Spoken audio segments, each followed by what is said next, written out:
Only on 13 Action News. Those dogs responsible for a vicious pit bull attack outside the victim's home near Cimarron and Alta. And she has a neighbor to thank for saving her. 13 Action News reporter Michael Burton talked with a man who was there when the victim couldn't even get back inside her home.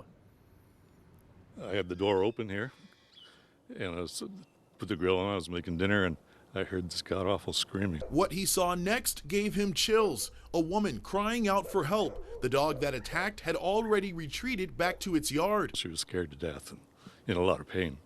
Her left hand was all ripped up, and the back of her right arm.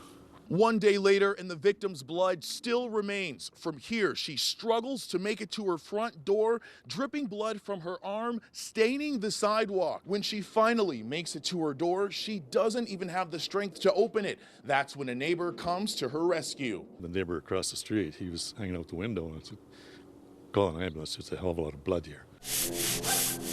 Today, the victim's husband spent the afternoon washing it, hoping to erase the devastating memory.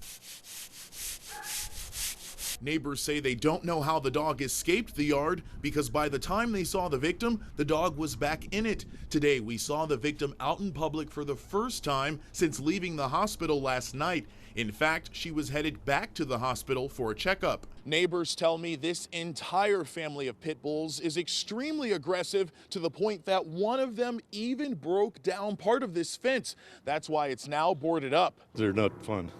Even to go to the mailbox, everybody's afraid. As for the pit bull responsible for this attack, he's on a 10-day hold at the City of Las Vegas Animal Shelter while the victim decides whether to press charges. Reporting from Cimarron and Alta, Michael Burton, 13 Action News.